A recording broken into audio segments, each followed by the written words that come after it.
আজকে কি বানাবো? আজকে এই যে বেগুন দিয়ে কালো জিরা ফোড়ন দিয়ে ইলিশ মাছ, তার সঙ্গে মশলা দেবে একটুখানি হালকা মশলা, কাঁচা লঙ্কা, সর্ষে, সাদা সর্ষে, কালো সর্ষে দিয়ে বেটে এই ইলিশ মাছ কাঁচা রান্না করব। এই যে তার জন্য মশলাটা বানিয়ে নিচ্ছি। কাঁচা লঙ্কা, সাদা জিরা, কালো সর্ষে, সাদা সর্ষে দিয়ে কাঁচা লঙ্কা দিয়ে মশলাটা বানিয়ে নিচ্ছি। এটা দিয়ে এই যে বেগুনটা একটু লাল লাল করে ভেজে নিচ্ছি।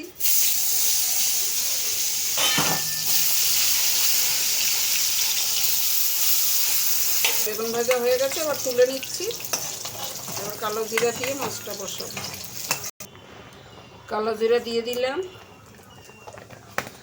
মশলা দিচ্ছি, কাঁচা লঙ্কা, সর্ষে বাটা দিয়ে দিলাম,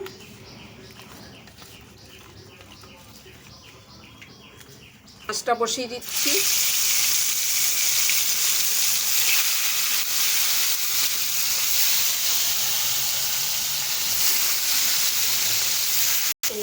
মশলা ধোয়া জলটা এর মধ্যে দিয়ে দিলাম।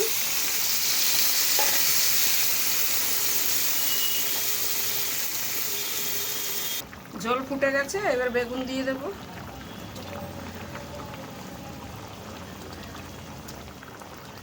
তার সাথে দুটো কাঁচা লঙ্কাও দিয়ে দেব। এই যে কাঁচা লঙ্কা দিয়ে দিলাম।